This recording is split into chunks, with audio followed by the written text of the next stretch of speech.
Aleluia. Estava fazendo um teste, ver se os irmãos estavam acordados.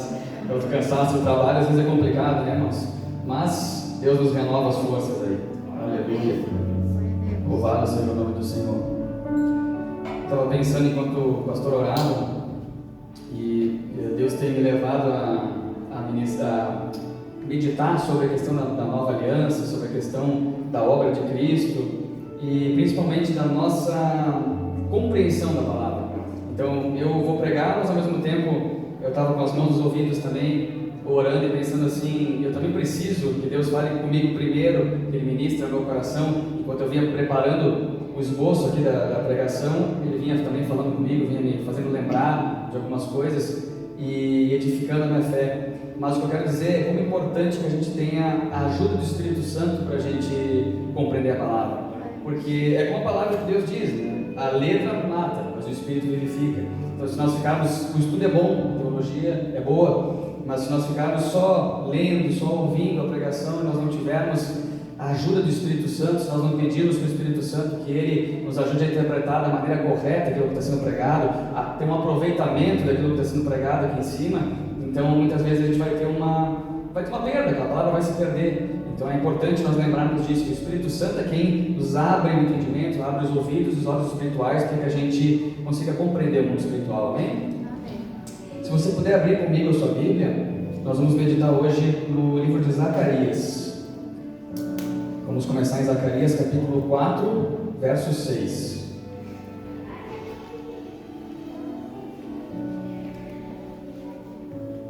Aleluia.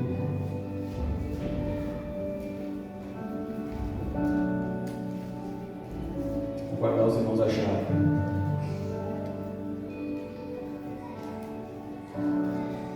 Zacarias 4:6. Então diz assim na minha tradução: então ele me disse, assim diz o Senhor a Zorobabel, não por força, nem por poder, mas pelo meu Espírito, diz o Senhor dos Exércitos.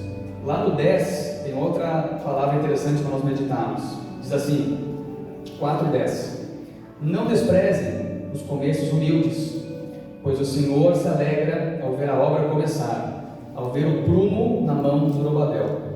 Amém? Pode se assentar, irmãos, fique à vontade na casa do Senhor. Essa palavra, ela é interessante. Estava falando que Zorobabel, que foi o responsável por reconstruir o templo que tinha sido destruído em Jerusalém, na volta do exílio do povo de Deus. E é interessante a gente pensar, essa palavra de não desprezar os começos humildes, já falou comigo algumas vezes, assim, depois eu vou contar um pouquinho do testemunho, mas cada fase da nossa vida ela tem um aprendizado, ela tem um aproveitamento, ela é como quando a gente vai para a escola, quando a gente vai para, principalmente a escola, que tem os níveis, tem o primeiro ano, segundo ano, terceiro ano, quinto ano e assim por diante. E cada nível a gente vai ou reprovando, e aí a gente permanece naquele mesmo estágio, ou a gente vai avançando e entende-se que a gente ganhou uma capacidade a mais para subir um degrau, para a gente fazer alguma coisa diferente, para a gente fazer um cálculo mais difícil, para a gente escrever uma redação mais rica, assim, mais detalhada, enfim. Então, a vida é como uma escola, e tudo tem um começo. Como eu coloquei aqui, começar muitas vezes é a etapa mais importante. É quando damos o primeiro passo que as coisas se movimentam. E muitas vezes é a etapa que precisa. Parece redundante, parece uma coisa óbvia dizer isso, mas muitas vezes a gente não começa. A gente não dá o primeiro passo, não dá o básico, porque a gente fica desprezando justamente, como eu disse aqui, os pequenos começos, desprezando os começos humildes. A gente olha e quantas vezes a gente fala assim, não vale a pena começar, porque eu não tenho muito para oferecer. Às vezes, ministerialmente falando, a gente pode pensar assim, poxa, mas eu vou ajudar no quê? No que eu vou ajudar na obra de Deus, na igreja? Eu tenho muito pouco. E aí a gente acaba se afastando, não se envolvendo. Ou, por exemplo, eu tenho conhecimento, posso ajudar em alguma área, na rede social, no YouTube, sei lá, Instagram, porque eu posso ter conhecimento, testemunho em alguma área. Mas aí eu digo, mas eu só tenho isso, não só um testemunho, eu tenho só alguma alguns anos de caminhada com Jesus, já tem tantas pessoas melhores do que eu fazendo isso, então eu acabo desprezando os pequenos começos, e o problema de desprezar os pequenos começos é que a gente nunca começa coisas que nós deveríamos começar. Então, se nós não tivermos coragem de começar, porque nós temos pouco, a gente nunca vai terminar. Parece redundante, mas só termina, só conclui algo, só conclui a construção de um prédio, só conclui uma universidade, só conclui um processo quem começa, quem tem coragem de começar. Então, se nós não tivermos essa coragem de começar, seja porque a gente despreza a nossa capacidade, ou seja porque a gente despreza a oportunidade que parece pequena, o recurso que parece pouco, então a gente nunca vai terminar. Porque o primeiro passo é começar. O primeiro passo é a gente dizer: eu vou fazer, eu vou estudar, eu vou entrar nessa universidade, eu vou começar o sonho de ter a minha loja, eu vou começar a estudar para eu ter uma função diferente na empresa, eu vou começar a ajudar, porque Deus colocou no meu coração. Isso é para quem Deus colocou no coração, somente para quem Deus colocou no coração. Eu vou começar a ajudar na obra. Deus está me mostrando que eu tenho um chamado para ajudar alguma coisa na obra, para me envolver.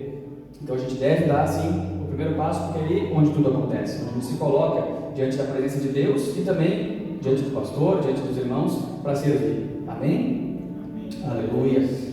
Se a gente for analisar alguns exemplos que eu trouxe aqui, o exemplo do menino dos 5 pães e 2 peixes, não é bem o tema da mensagem, mas ele tinha só aquele lanchinho para ele praticamente, e tinha uma multidão de milhares de pessoas para alimentar. Então ali envolveu a fé do menino, a fé que Jesus era poderoso para fazer qualquer coisa, mas ele deu esse primeiro passo. Ele não olhou para aquele começo humilde de dizer assim: poxa, 5 pães, 2 peixes não servem para nada, e para começar o lanche dessa multidão. Mas ele estava confiando em Jesus, que Jesus iria dar continuidade, e é mais ou menos assim: o primeiro passo nós damos e os outros Jesus vai completando. Então essa refeição de 5 pães e 2 peixes se transformou numa alimentação de 5.000 pessoas, 5.000 homens, fora as esposas, as mulheres e as crianças. Então imagina 15, 20 mil pessoas com 5 pães, é impressionante. Então sempre tem um começo pequeno. Eu lembro do profeta Vinícius, que ele conta o testemunho, alguns de vocês já devem ter visto, que a filha dele comentou: pai, por que tu não faz um canal no YouTube para falar sobre os dons, aquilo que Deus te deu, né, as palavras de uma criança, falando para ele, e aquilo tocou no coração dele, ele identificou como algo vindo de Deus, discerniu, e ele começou pequeno. Não sei se alguém já viu os primeiros vídeos dele, os bem antigos, uns 5 anos atrás, mais ou menos, eu acho. Aquela imagem mais simples, aquele eco da igreja vazia, assim, aquele som, né, som amador, aí a imagem, né, a câmera, ele conta que é escorada num copo de água, ali, escorada em uma coisinha, e olha onde é que ele está hoje. Hoje a gente vai olhar as orações, tem 50.000 curtidas toda manhã, toda noite, às vezes mais, tem 6 milhões de inscritos, né? Mas tudo tem um começo, e é o começo de ouvir a voz de Deus e dizer: eu vou fazer o que eu tenho, com o que eu tenho Deus vai multiplicando. A gente poderia pegar outros exemplos, como o da viúva, que tinha só um pouco de farinha, de azeite, e quando ela ouviu a voz do profeta e honrou o profeta para alimentar primeiro ele, aquilo se multiplicou de tal maneira que ela pagou as dívidas dela, se estabilizou na vida. Então imagina quantos vasos de azeite aquilo rendeu, né? Um pouquinho que ela tinha, e porque o pouco que ela tinha ela usou pelo passo na direção de Deus. Então a gente precisa estar atento a isso. Uma vez essa palavra ministrou no meu coração, uns 3 anos atrás, mais ou menos, porque eu estava desempregado. E aí surgiu uma oportunidade de trabalhar numa empresa que eu tinha uma expectativa que fosse melhor a proposta, melhor o salário, melhor as condições. Então eu criei uma expectativa, queria entrar no ramo que eu queria entrar, que é o que eu estou hoje. E quando eu recebi a proposta, eu puxei um pouco. Eu disse: poxa, é só isso. Eu estava esperando uma proposta melhor, um salário mais alto, um plano de saúde assim, enfim, como todos nós, a gente espera ter uma pretensão salarial, que é um ambiente de trabalho X, um equipamento Y, cada um com o seu sonho, com o seu objetivo. E aquilo me murchou, e eu estava numa época de oração, de falar com Deus, e eu lembro que do nada, assim, veio na minha mente esse versículo: não despreze os primeiros humildes. Eu parei assim, Deus falou comigo, não sei se a minha esposa vai lembrar, mas eu comentei com ela assim: Deus falou comigo. Então, por mais que pareça pequeno, tem alguma coisa por trás disso. Beleza, amém. E aí eu acabei ficando com essa proposta. Eu trabalhei poucos meses nessa empresa. Para encurtar a história, essa empresa ela acabou fechando a linha que me contratou, e aí eu perdi o emprego de novo, poucos meses depois. E quando eu entrei, acho que eu fiquei uns 2 meses parado, quando eu entrei uma licença maternidade para fazer mais 6 meses, só que numa empresa do ramo que é uma das mais top, assim, vamos dizer, do mercado. Então o salário dobrava, o benefício dobrava, as coisas eram diferentes, os produtos eram bons. Aí eu comecei a entender, eu disse, olha só, Deus estava me avisando, não despreza, não vai para aí, não vai pela aparência, que eu sei o que eu estou fazendo. Eu sei o que eu estou fazendo, tem um começo. Vai começar nesse degrau, vai ficar uns meses, vai passar por algumas coisas, mas eu vou no tempo certo, te colocar onde tu tem me pedido. Então essa questão é muito importante. Nós não desprezarmos os pequenos começos, não desprezar os recursos que nós temos e não desprezar aquilo que às vezes Deus está nos mostrando, mas tem uma aparência que, poxa, mas não vai vingar, não vai dar certo. A gente tem que saber que se Deus está no controle, se Ele está falando conosco, pode até começar pequeno, mas o limite só Deus sabe. Aleluia. E uma coisa que Deus tem ministrado também no meu coração, irmãos, é que nós não podemos confundir. A gente estava falando comentando aqui sobre fases. Nós não podemos confundir as fases, estações com lugares em que nós nos colocamos. Às vezes por falta de entendimento ou por simplesmente um contentamento da nossa parte. Porque as pessoas às vezes elas confundem as coisas. Elas confundem uma fase difícil, uma fase de aperto financeiro, uma fase de enfermidade ou qualquer outra coisa com algo que é uma fase colocada, imposta por Deus ali. Não, Deus me colocou aqui, só Ele sabe quando é que Ele me tira. Nós sabemos, irmãos, que Deus tem o tempo de operar dele, tem um modo de operar dele, mas a gente não pode confundir o que é a estação de Deus de aprendizado e o que é algo que a gente não sabe porque a gente não quer, ou porque a gente não tem entendimento. Por exemplo, tem pessoas que o que elas têm hoje, elas acreditam que é tudo que Deus tem para elas, financeiramente, na família, no ministério, e eu não estou desprezando ninguém que ganha pouco, que ganha muito, que faz o trabalho mais simples na igreja ou que é o líder do ministério. Não estou desprezando ninguém, mas às vezes a pessoa ela estaciona, ela tem potencial para mais, talvez ela gostaria de algo a mais e ela se acomoda com aquilo.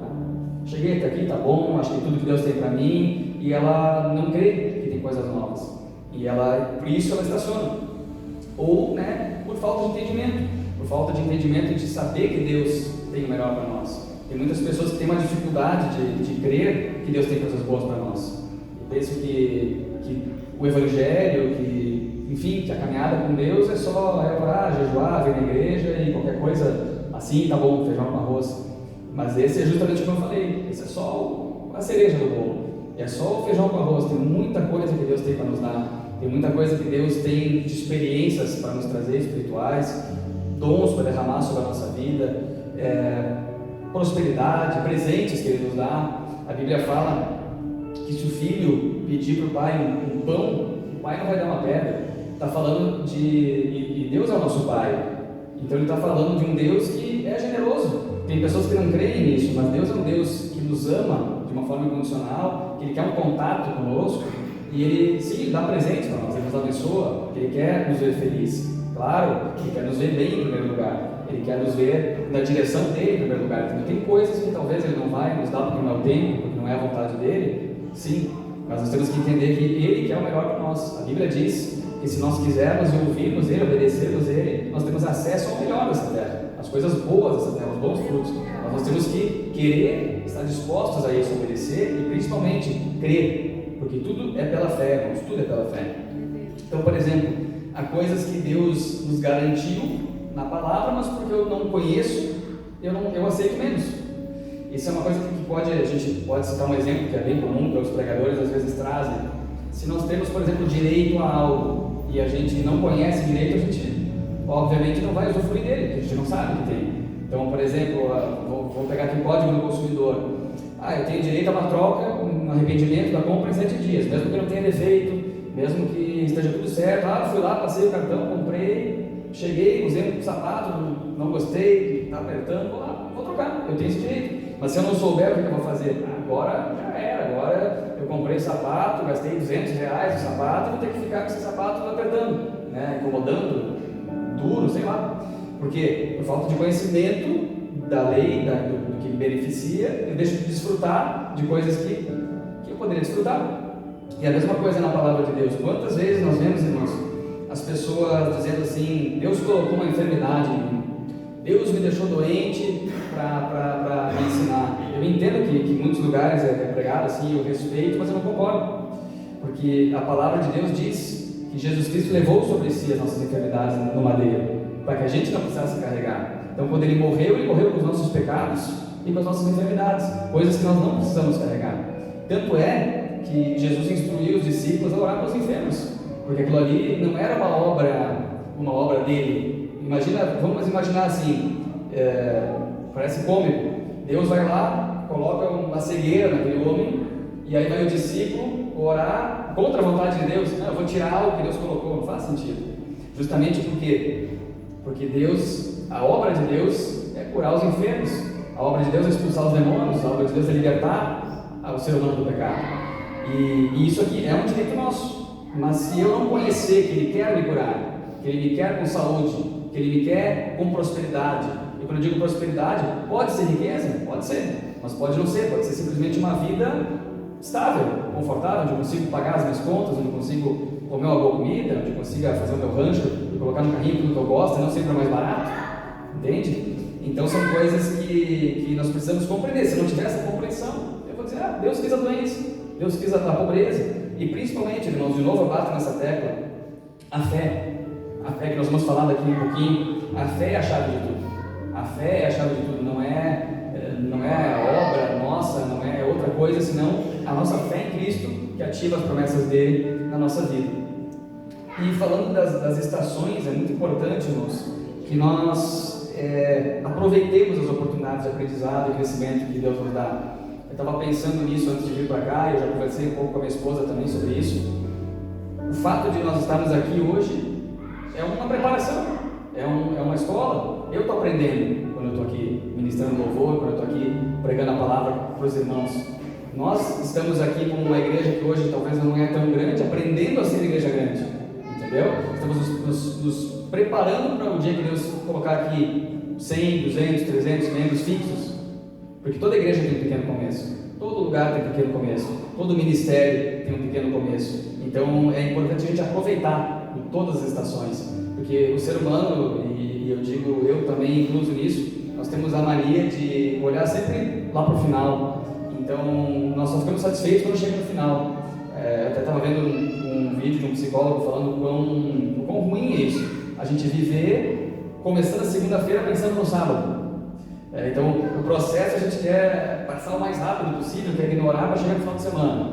Aí a gente começa o ano pensando no feriado de carnaval, e depois nas férias de julho, e depois nas férias onde eu vou tirar as férias com a minha família. Isso é ótimo, as férias são maravilhosas, o descanso é maravilhoso, mas a gente vai pulando etapas, a gente vai ignorando que tudo tem um processo e tudo tem um valor. Então a gente precisa aproveitar. Tem coisas que não são muito confortáveis, a gente sabe que tem momentos da nossa vida que são de deserto, tem momentos da nossa vida que são mais difíceis, tem trabalhos que são mais desafiadores, como eu já passei, como creio que todos aqui já passaram por momentos difíceis, mas eles fazem parte do nosso aprendizado quando eles vêm de Deus. Quando eles vêm de Deus, quando nós estamos andando na direção de Deus, estamos perguntando a Ele se esse é o emprego que eu devo entrar, se essa é a pessoa que eu devo namorar, se esse é o negócio que eu devo fazer. Quando eu estou na direção de Deus, então eu tenho que confiar. Não foi tão bom? Deus está no controle. Está sendo ótimo? Deus está no controle. Ele está trabalhando em mim, me preparando sempre para a próxima série, até chegar na estatura de Cristo, no nível espiritual, no nível que Ele tem para as nossas vidas e na promessa que Ele tem nos feito. Amém? Aleluia. E uma outra coisa, irmãos, que é importante a gente lembrar, que no meio dos processos a gente precisa reconhecer Deus, a presença dele nas pequenas coisas.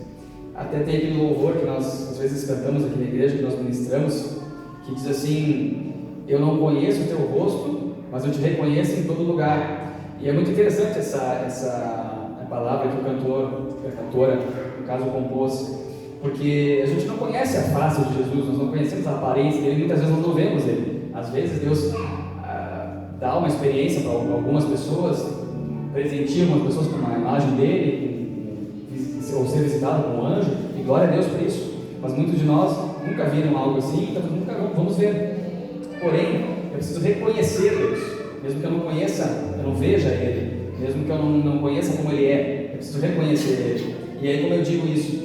Nós estamos na nossa jornada, caminhando, trabalhando, nós recebemos um livramento. Eu tive um hoje, por exemplo, foi uma coisa pequena, não era nada grave, por um pouco ia ter um prejuízo no meu carro. E eu já tenho esse hábito, foi Deus, a minha esposa sabe. A gente está às vezes no trânsito, às vezes não é uma coisa tão séria assim, não é aquela coisa, eu quase capotei, não, às vezes eu simplesmente quase dei uma batidinha, aquela batidinha como se fosse R$1.000 no para-choque, entendeu? Fosse uma incomodação com uma pessoa que está, com quem a gente bateu o carro, e aí Deus livra. Então às vezes não é um negócio tão grande e a gente às vezes ignora como se é uma coisa tão grande, mas é Deus ali, é a mão dele nos livrando de uma pequena coisinha, é a mão dele às vezes fazendo a gente ficar invisível num lugar perigoso, para o assaltante não nos ver, não roubar.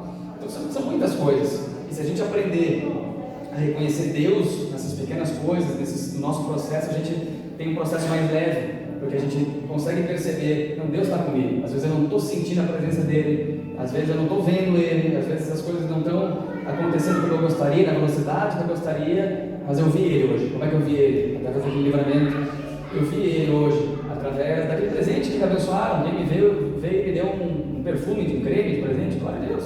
Deus está generoso comigo e tocou o coração de uma pessoa para me abençoar. Então, eu vejo muito isso. Eu criei esse hábito o Espírito Santo me ensinou de ser grato em tudo e ver a mão de Deus em tudo, porque na verdade, sem Ele nós não somos nada, sem Ele nem vir até a igreja a gente consegue. Então nós temos que ter essa compreensão. E uma coisa, irmãos, também que Deus tem ministrado no meu coração, Jesus ele disse que na vida nós teremos aflições, todo mundo conhece, mas João diz que na vida teremos aflições já como nos orientando, que a vida não é um mar de rosas, Ele tem promessa de saúde para a nossa vida, de vitória para a nossa vida, de prosperidade para a nossa vida, mas já nos alertando. Tem perseguição, tem processo, tem tentação, tem coisas difíceis. E aí muitas pessoas elas param nesse ensinamento de Cristo e pensam assim, então a vida do evangélico, a vida do cristão que crê em Jesus Cristo, isso aqui é uma vida difícil, é uma vida triste, é uma vida sofrida, porque a porta é estreita, porque é uma vida de aflições e tal. Só que Jesus não disse que a vida ia ser pesada, nem sofrida, nem triste. Ele disse que nós íamos ter aflições. E são coisas diferentes. Quem crê que é diferente? Uma coisa é nós termos uma vida com aflições. Às vezes nós vamos ter batalhas, às vezes nós vamos ter perseguições. Mas olha só o que Jesus disse lá em Mateus 11, 28 ao 30. Mateus 11, 28 ao 30.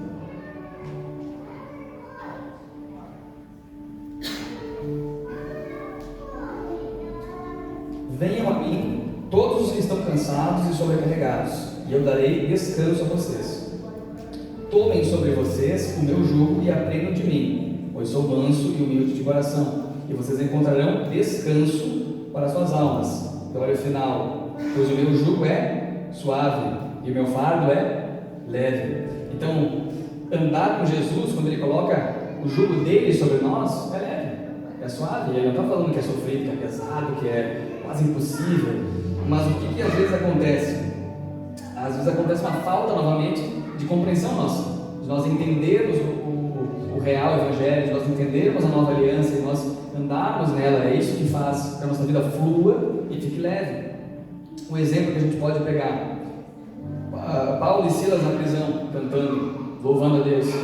Eu já trouxe isso uma vez aqui numa outra pregação. Eles não estavam cantando e louvando a Deus porque eles não sentiam dor. Não era isso. Eles não estavam cantando e louvando a Deus porque eles gostavam de apanhar e de ficar presos lá. Não é isso.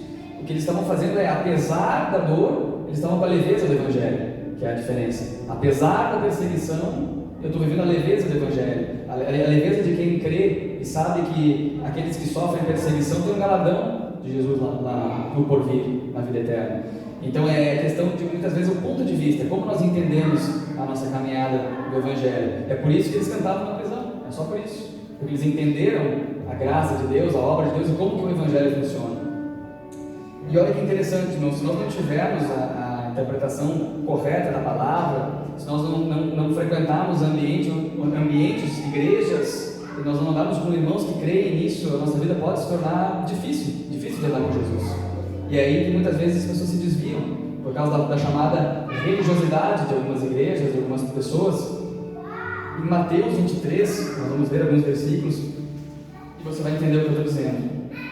Evangelho de Mateus 23, nós vamos começar no versículo 2. Aleluia. Os mestres da lei e os fariseus ocuparam o lugar de intérpretes oficiais da lei de Moisés. Oprimem as pessoas com exigências insuportáveis e não movem um dedo sequer para aliviar seus fardos. Isso no 4, perdão. E no 13, nós vamos pular lá para o 13, diz assim: que aflição os espera, mestres da lei e fariseus, hipócritas, fecham a porta do reino dos céus na cara das pessoas. Vocês mesmos não entram e não permitem que os outros entrem. Então, é interessante a gente meditar nisso, porque o que eram os fariseus? Todos nós já sabemos, mas eram pessoas religiosas, pessoas que ficavam na letra a tal ponto que viam Jesus na frente deles e não reconheceram que ele era Jesus, que era o Salvador, mesmo com milagres, com maravilhas, com a sabedoria da pregação dele, que encantava as multidões, por causa da religiosidade, por causa da cegueira da religiosidade. E isso acontece nos dias de hoje também, e às vezes não é intencional. Às vezes a pessoa aprendeu errado, às vezes a pessoa está num ambiente onde foi aquela igreja, aquele lugar, não falando mal de denominação nenhuma, mas isso acontece, e a pessoa aprendeu daquele jeito. E aí ela ensina uma doutrina tão difícil de caminhar, de seguir, que a pessoa desanima. Poxa, desse jeito eu não consigo. Desse jeito eu não consigo orar desse jeito, eu não consigo jejuar desse jeito, eu não consigo me vestir desse jeito, eu vou me desviar, eu vou sair pelo mundo, pelo menos eu não vou ser hipócrita, você vai pensar. Porque eu estou sendo hipócrita, eu estou tentando ser santo, estou tentando acertar e não consigo. E isso muitas vezes já aconteceu até comigo. Isso é uma coisa que destrói a nossa fé, traz uma sensação de culpa, que não é o que Deus quer para a nossa vida. Um peso de, poxa, Deus está triste comigo, todo dia Deus está triste comigo porque eu fiz isso, porque eu fiz aquilo, porque eu não orei, porque eu orei menos do que ontem. E acaba sendo uma obsessão religiosa que acaba esfriando a nossa fé, porque a gente cria um pensamento falso, mentiroso, de que Deus não está feliz conosco, que Ele nos ama menos porque a gente pegou hoje, porque Ele nos ama menos porque eu não jejuei essa semana. E eu não estou dizendo, irmãos, eu sempre sou muito claro aqui, que não é importante jejuar, que não é importante santificar, que não é importante vir à igreja, mas estou dizendo que Deus nos ama de qualquer maneira, que Deus não fecha as portas para nós, que Ele não nos rejeita, por causa, Ele não é um fiscal que está ali olhando que horas tu foi dormir, que horas tu foi acordar, que horas tu jejuou, sabe? Não é assim. Somos nós que complicamos, é o homem que complica as coisas de Deus. Então o Evangelho é difícil e pesado por causa da maneira errada que muitas vezes nós entendemos. Por exemplo, nós estamos hoje vivendo no tempo da graça de Deus, como os irmãos sabem, no tempo da nova aliança, onde Jesus morreu por nós e Jesus trouxe uma nova aliança que não é que abole a lei, mas ela acrescenta a lei, é diferente, é os novos mandamentos que Jesus traz, de amar o próximo como a si mesmo, amar a Deus acima de todas as coisas. Mas mesmo assim, tem pessoas que, debaixo da dispensação da graça, estão andando com Deus. Estou falando para pessoas que estão andando com Deus, que creem que Jesus é o Salvador, que oram a Ele, que pedem perdão a Ele pelos pecados, e às vezes estão na igreja andando com Jesus, mas têm medo de perder a salvação. Às vezes, poxa, estamos debaixo da graça, mas aí vamos dormir preocupado. Poxa, se Jesus voltar hoje, será que eu vou ser salvo? Sabe? Não tem cabimento isso. A gente precisa se preocupar, sim, em ter temor, ter reverência a Jesus, como eu disse, a ser santo, mas a gente não pode, se nós estamos andando com Cristo, esse medo não pode estar no nosso coração.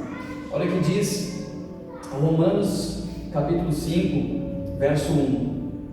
Romanos, capítulo 5, verso 1. Essa carta aos Romanos, ela é fantástica, é uma bênção, escrita pelo apóstolo Paulo.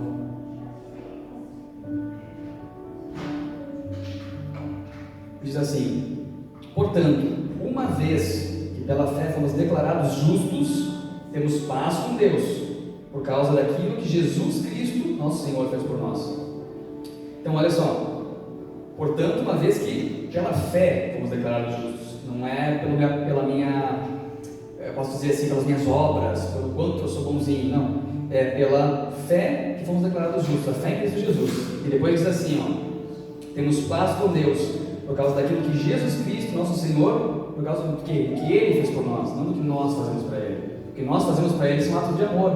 O que Ele faz por nós, além de amor, é justificação. São coisas diferentes. Lá no 9, 5:9, Romanos 5:9.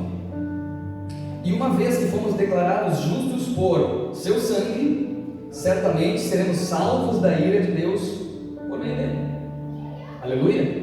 Então, se você é salvo, se você crê em Jesus Cristo, se você declara sua fé em Jesus Cristo, anda com Ele, você é salvo. Você é salvo da ira, você é salvo não pelas suas obras, mas pelo sangue de Jesus que nos justifica.